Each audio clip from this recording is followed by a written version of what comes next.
ভাইয়া, এখানে দেহ বিক্রির হোটেলটা কোথায় একটু বলে দেবেন? কথাটা শুনে বেশ অবাক হয়ে মেয়েটির দিকে তাকালো সোহান। মেয়েটির শরীরে রয়েছে সুন্নাতি বোরখা আর মুখে হিজাব পরাতে চেহারাটা নূরের ন্যায় চমকাচ্ছে। এমন একটা মেয়ের মুখে হঠাৎ দেহ ব্যবসার কথা শুনে সোহানের একদম বিশ্বাস হচ্ছিল না। খেয়াল করল মেয়েটির চোখে জল। তার মানে মেয়েটি একটু আগেই কান্নাকারি করেছে।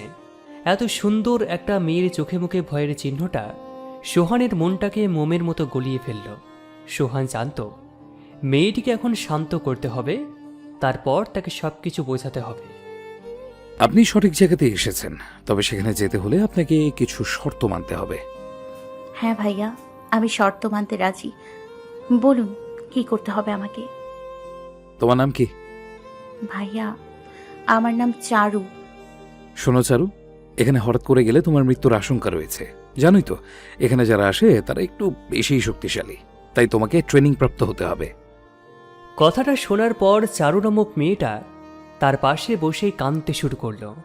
সোহান বুঝতে পেরেছে মেয়েটির শরীর একদম পবিত্র, একে শুধু একটু যাচাই করে নিতে হবে। কিন্তু একে দেখে মনে হচ্ছে কথার দ্বারা বোঝানো সম্ভব না, তাই বুদ্ধি দিয়ে বোঝাতে হবে। চারুর পাশে গিয়ে সোহান চারুকে বলল, যারা নতুন কাজ করতে চায় তারাও সেখানে যেতে পারে, শুধু তাকে একটা আবেদনপত্র জমা দিতে হয়। কথাটা শুনে মুখ তুলে চারু সোহানের চোখের দিকে তাকালো। ভাইয়া, সেই আবেদনপত্র কোথায় পাওয়া যাবে?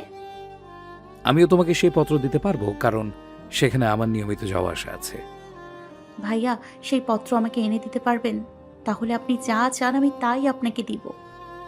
হ্যাঁ, তবে প্রথমত আমার সাথে তোমাকে কয়েকদিন থাকতে হবে, কারণ সেই ট্রেনিং আমি নিজেই দেই। কথাটা শুনে চারু বেশ ঘাবড়ে গেল। এই ছেলে ট্রেনিং দেয়, তাহলে ইনি তো বেশ খারাপ বজ্জাত একটা ছেলে। কিন্তু তার যেভাবেই হোক না কেন তাকে পতিতালয়ে যেতেই হবে। সমস্যা নাই, আমি আপনার সাথে রাত কাটাতে রাজি আছি। শুধু আপনি আমার আবেদনপত্রটা এনে দিন। ওই যে পাশে একটা হোটেল দেখা যাচ্ছে, সেখানে গিয়ে আমার কথা বলুন, তাহলে আপনাকে ওরা নিয়ে যাবে। কথা বলে সোহান চারুকে সেখানে যাবার জন্য পাঠিয়ে দিল। যাবার সময় চারু বলল, ভাইয়া, আপনাকে অনেক ধন্যবাদ। তবে আপনার নামটা বলেননি এখনো। আমার নাম সোহান, আর আমি আপনার পতিতালয়ে পাঠানোর দায়িত্বে আছি। কথাটা শেষ করেই চারুকে হোটেলে পাঠিয়ে দিল সোহান। পাশের দোকান থেকে একটা বিয়ারে নিয়ে বসে হাসতে লাগলো। তার জীবনে সেই প্রথম কোনো মেয়েকে দেহ বিক্রির জন্য এত উত্তেজিত দেখেছে। চারুকে দেখেছে বুঝতে পেরেছে চারু এসব নিজ থেকে করছে না। নিশ্চয় এর পিছনে কোনো কারণ রয়েছে। এত সুন্দর একটা মেয়ে স্বইচ্ছায় তার দেহ বিক্রি করছে, অথচ সে নিজেই জানে না। পতিতালয় থেকে মেয়েরা সব সময় পালানোর চেষ্টা করে। চারুকে প্রথম দেখাতেই তার ভালো লেগেছে। এখন তার একটাই উদ্দেশ্য, সেটি হলো চারুর মুখ থেকে পুরো ঘটনাটা শোনা। এদিকে চারু হোটেলে ঢুকেছে আর ভাবছে পরপুরুষের সাথে এটাই তার প্রথম মিলন শুরু। পরক্ষণে ভাবল, না না, সে তো আগেই একজনের সাথে রাত কাটিয়েছে। হোটেলের লোকজন দেখে সে ভয় পেতে থাকল। সোহান নামে ছেলেটি তার সাথে কিভাবে কি করবে এটা ভাবতেই চারুর বুক ধরফর ধরফর করে কাঁপছে। সে শুনেছে তাদের শরীরের বিনিময়ে টাকা দেওয়া হয়। তাহলে সোহান কি তাকে টাকা দিয়ে কিনে নেবে? ম্যানেজার এসে তাকে এক কোনায় বসতে বলল। চারু ভাবল, হয়তো এই হোটেলের ছেলেদের দিয়েই তার ট্রেনিং দেওয়া হবে। চলুন এদের বিষয়ে কিছু জেনে নেওয়া যাক। সোহান হলো এই শহরের সবচেয়ে ধনবান আর ক্ষমতাশালী পরিবারের ছেলে। দেখতে যেমন সুন্দর, ঠিক হাতের কাজগুলোও ঠিক তেমনই। শহর থেকে কিভাবে অন্যায় কাজ করা বন্ধ করা যায়, এটাই তার সব সময়ের ভাবনা। তবে সে বাজে ছেলেপেলের কাছে মস্তান, আর ভালো ছেলেদের কাছে তার মতো ভালো পোলা একটাও খুঁজে পাওয়া যাবে না। দোকান থেকে সোহান কয়েকটা কলা আর বিস্কুট কিনে পাশের ফুটপাতে গিয়ে একটা অসহায়ের পাশে খাবারগুলোকে রেখে হোটেলের দিকে রওনা দিল। তার চোখে কারোর কষ্ট একদম সহ্য হয় না। ওদিকে হোটেলের এক কোণে চারু চুপচাপ বসে রয়েছে। তার চারপাশে কয়েকটা বাজে ছেলেরা তার প্রতি উকি দিচ্ছে, যার কারণে ভয়ে সে শেষ প্রান্তে বসে রয়েছে। তার একটাই চিন্তা, তার সাথে খারাপ আচরণ করার যেন সেটা ভিডিও না করা হয়। সোহানকে দেখতে তো বেশ ভদ্র ছেলের মতোই দেখাচ্ছিল, কিন্তু সে যে মেয়েদের পতিতালয়ে পাঠানোর ট্রেনিং দেয় এটা চারুর জানা ছিল না। সোহান হোটেলে ঢুকতেই হোটেল থেকে সমস্ত ছেলেরা ভয় পেয়ে বের হয়ে আসলো। সোহান চারুর সামনে 2 কাপ কফি রেখে পাশের চেয়ারে বসতেই চারু কিছুটা ভয়ে কেঁপে উঠল। তোতলা ভাবে সে বলল, চারু, আমি একটু আগেই বসের সাথে কথা বলেছি। সে বলল সুন্দরী মেয়েরা নাকি টাকা বেশি পেলেই সেই ছেলের সাথে পালিয়ে যায়, তাই সুন্দরী মেয়ে নিতে হলে সবকিছু খুলে তাদেরকে বোঝাতে হবে। ভাইয়া, এত মানুষের ভিড়ে কিভাবে জামা কাপড় খুলবো? মাথা নিচু করে বলল। কি, জামা কাপড় খুলতে যাবেন কেন? সোহান বলল। আপনি তো নিজেই বললেন তাদের সবকিছু খুলে দেখাতে হবে। চারুর কথা শুনে সোহান কিছুক্ষণ চারুর দিকে তাকিয়ে থাকার পর খুব জোরে জোরে হাসতে শুরু করলো। পাশ থেকে জলের বোতলটা তার দিকে এগিয়ে দিল। চারু জলটুকু মুখে দিতেই, চারু, তোমাকে আমি ওরকম খারাপ কিছু বলিনি। আমি জানতে চাইছি তোমার সাথে এমন কি ঘটেছে যেটার জন্য তুমি দেহ বিক্রি করবে। চারু সোহানের কথায় থমকে দাঁড়ালো। হঠাৎ এমন একটা প্রশ্ন শুনে তার ভিতরটা কেমন যেন একটা অস্থিরতার কাজ করছিল। তেমন কিছু না, আমার একটি পছন্দ হয়েছে তাই। তোমার পছন্দ হলে তো হবে না। আচ্ছা, এটা বলো, তুমি কয়জনের সাথে রাত কাটিয়েছো? অনেকের সাথে। চোখ ভরা জল নিয়ে বলল, কতজন তোমাকে টাকার বিনিময়ে ভোগ করেছে? কত শত লোক।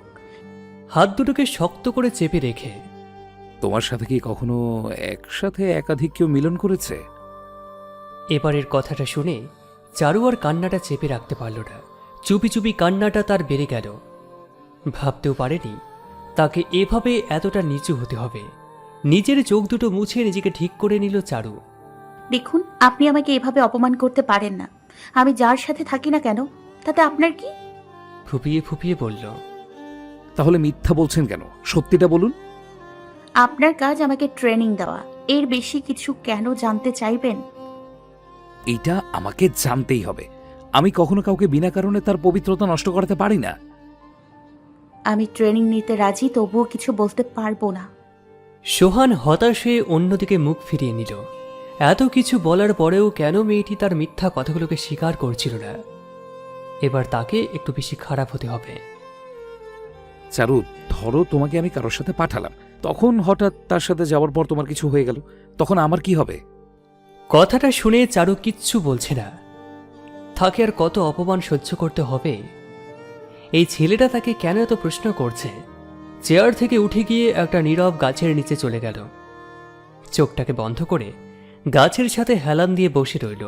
সোহান চারুর পাশে গিয়ে তার মায়াবী মুখটা দেখতে লাগলো। মেয়েটা এত কেন মায়াবী? চুপ করে সে ওর পাশে গিয়ে বসে পড়ল। আমি চারু, এবার অনার্সে পড়াশোনা করছি। পিতাবিহীন একটা ছোট্ট পরিবারে আমার জন্ম। মাই হলো আমার সব। টিউশনির টাকা দিয়ে আমাদের কষ্টের সংসারটা খুব সুন্দরভাবেই কেটে যেত। কিন্তু কথায় আছে না, গরিবের ঘরে নুন আনতে পান্তা ফুরায়, ঠিক তেমনই একটা অসহ্য রোগ আমাকে বাঁচিয়ে রাখতে চায় না। আমার মাথায় প্রচণ্ড ব্যথা করে, যেটা কখনো সারাতে পারিনি। টাকা পয়সা নেই বলে কোনোদিন হসপিটালে যেতে পারিনি। কোনো রকম বাঁচার জন্য বাড়ির পাশের একটা দোকান থেকে 2 টাকার ব্যথার বড়ি কিনে খেতাম। কিন্তু সেই দোকানদার খুব খারাপ ছিল, সব সময় আমাকে খারাপ নজরে দেখতো। হঠাৎ কথাগুলো বলেই থেমে গেল সে। সোহান চারুর থেমে যাওয়াতে খেয়াল করল মেয়েটি তার বুক ভিজিয়ে দিয়েছে। হাত দুটো সে নিজেই ধরে রেখেছে। তার মনে হচ্ছিল মেয়েটি যেন তার কাছে অভিমান করেছিল। রুমাল বের করে চারুর চোখ দুটো মুছে দিয়ে আবারও তার বুকে রেখে দিল। তারপর তারপর কি হয়েছিল? হঠাৎ একদিন সন্ধ্যায় আমার মাথাটা প্রচণ্ড ব্যথায় কাতর হয়ে যায়। অনিচ্ছা সত্ত্বেও আমি ওই দোকানে চলে যাই। খুব ভয় করছিল, কিন্তু আমি তখন নিরুপায় ছিলাম। ধীরে ধীরে দোকানে গিয়ে দেখি দোকানটা একদম ফাঁকা। দোকানদার আমাকে দেখে চোখ বড় বড় করে তাকাচ্ছিল, কিন্তু পরক্ষণেই বলল তার কাছে নাকি ঔষধ নেই। আমার তখন মাথায় কাজ করছিল না। আমি তখন যে কোনো ব্যথা কমানোর ঔষধ চাইতেই সে বলল একটা ঔষধ আছে। আমি চাইতেই সে গ্লাসে মিশিয়ে দিল, কিন্তু সেটি খাবার পর হঠাৎ করেই আমি মাটিতে বেহুশ হয়ে পড়ে গেলাম। সোহান চারুর কথাগুলো শোনার পাশাপাশি তার চুলগুলোকে ঠিক করে রাখছিল। সে চারুর শরীরের কাঁপুনিটা টের পাচ্ছিল। এই শীতেও চারুর শরীরে প্রচণ্ড জ্বরের আভাস পাচ্ছিল। ফোলা ফোলা লাল চোখ দুটোর দিকে তাকিয়ে আবারও সে চারুর কথায় মনোযোগ দিল। বেহুশ হবার পরে আমি বুঝতে পারিনি কি হয়েছিল আমার সাথে। আমি যখন ঘুম থেকে উঠলাম তখন আমি নিজেকে আবিষ্কার করলাম একটা ঘরে, কিন্তু পরক্ষণেই নিজের দিকে তাকিয়ে নিজেকে বিশ্বাস করতে পারছিলাম না। নিজের শরীর শুধু একটা চাদর দিয়ে ঢাকা ছিল। তখন নিজেকে শেষ করার অনেক চেষ্টা করেছি, কিন্তু পারিনি। যখন নিজের ইজ্জতটুকু রাখতে পারলাম না, তখন ভালো সেজে লাভ কি? চারুর মুখ দিয়ে আর কিচ্ছু বেরোল না। এদিকে শেষ কথাগুলো শুনে সোহান নিজের চোখের কোণার পানিটুকু মুছে নিল। সে বোঝে না কি করে মানুষ এত খারাপ হতে পারে, একটা মেয়েকে কিভাবে ভোগের পাত্র বানিয়ে নেয়। চারুর ব্যথাগুলো সে বুঝতে পেরেছে। কিছুক্ষণ দুজনেই চুপ করে রইল। চারুকে বুক থেকে সরিয়ে দাঁড়িয়ে পড়ল।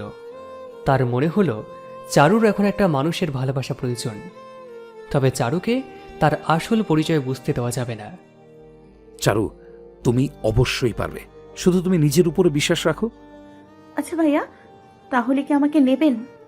চোখ মুছতে মুছতে বলল, হ্যাঁ, তুমি এখন আমার সাথে একটু ঘুরে আসবা। কোথায় যাব? তোমাকে কিছু পরিবেশের মেয়েদের দেখাবো, তারপর তোমাকে আমার বাসায় নিয়ে যাব। কিন্তু কোনো কিন্তু না। তবে এখানে এইভাবে একলা একলা ঘুরবে না, তাহলে বিপদ হতে পারে। এই নাও, আমার হাতে হাত রাখো।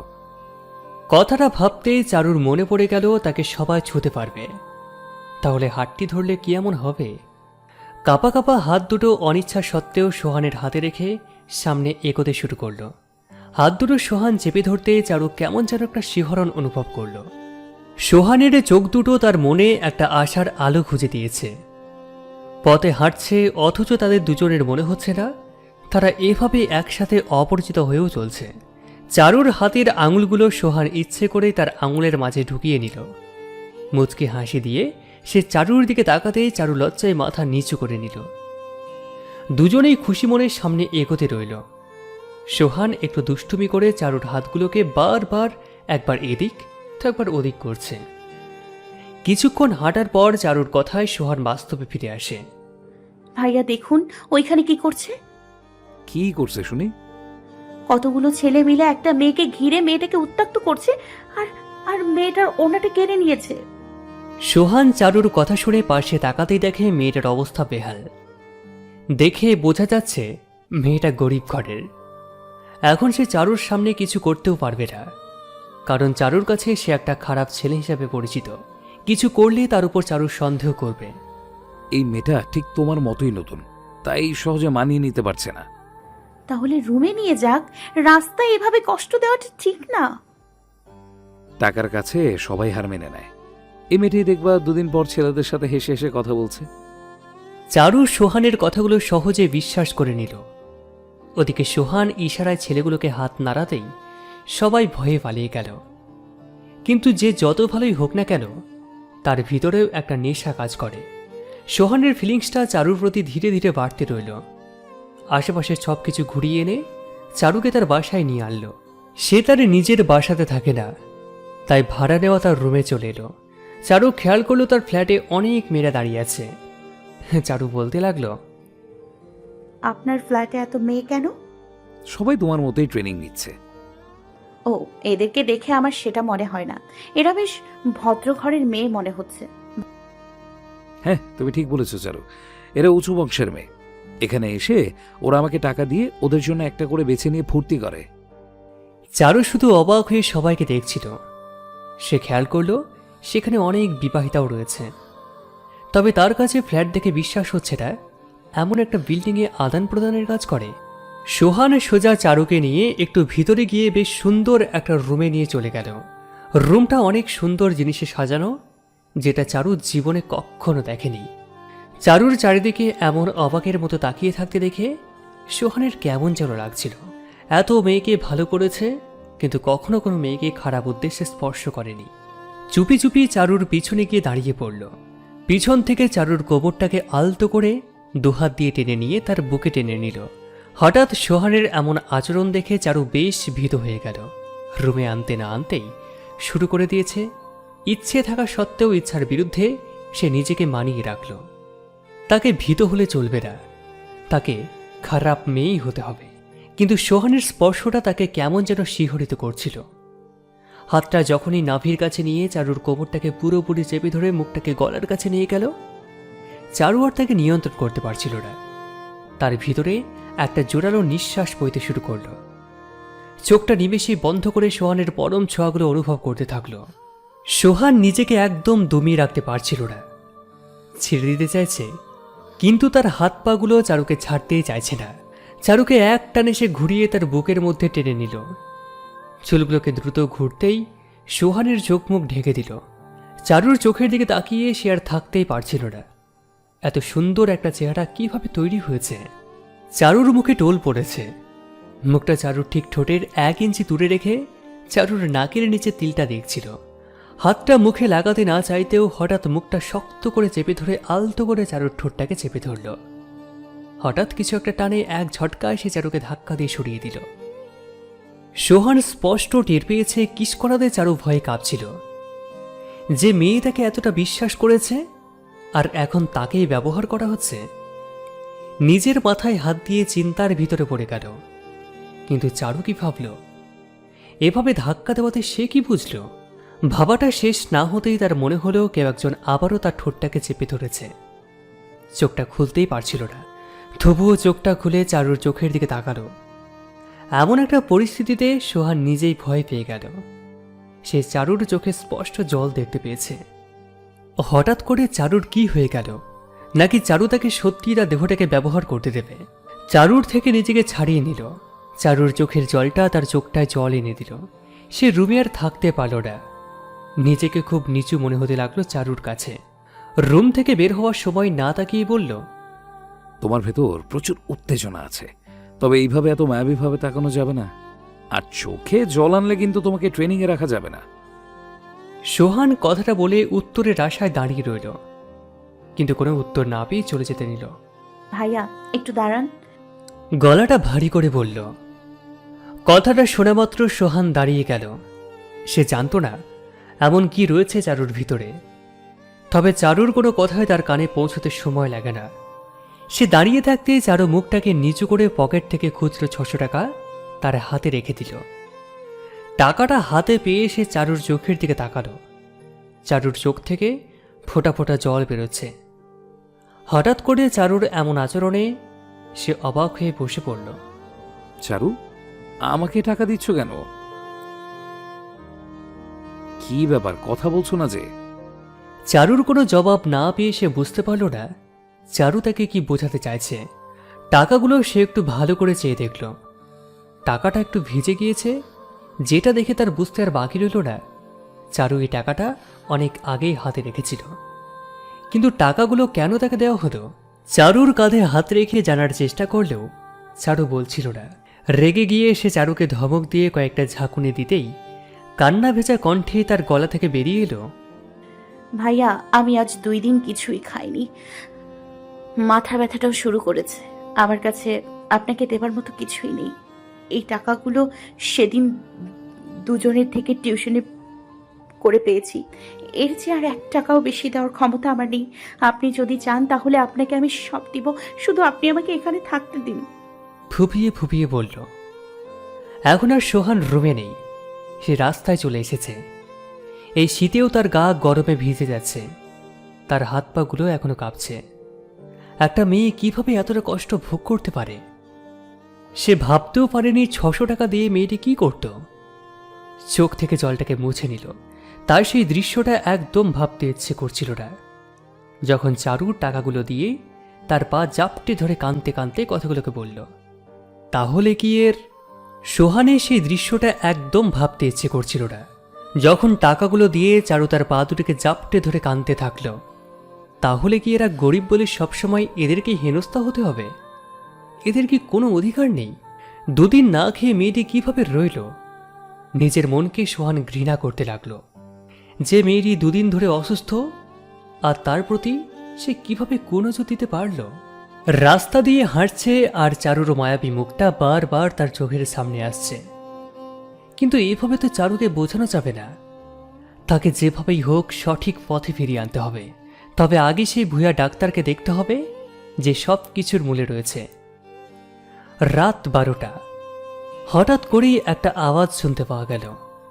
আওয়াজটা শুনে মনে হলো কিছু একটা ভাঙার আওয়াজ।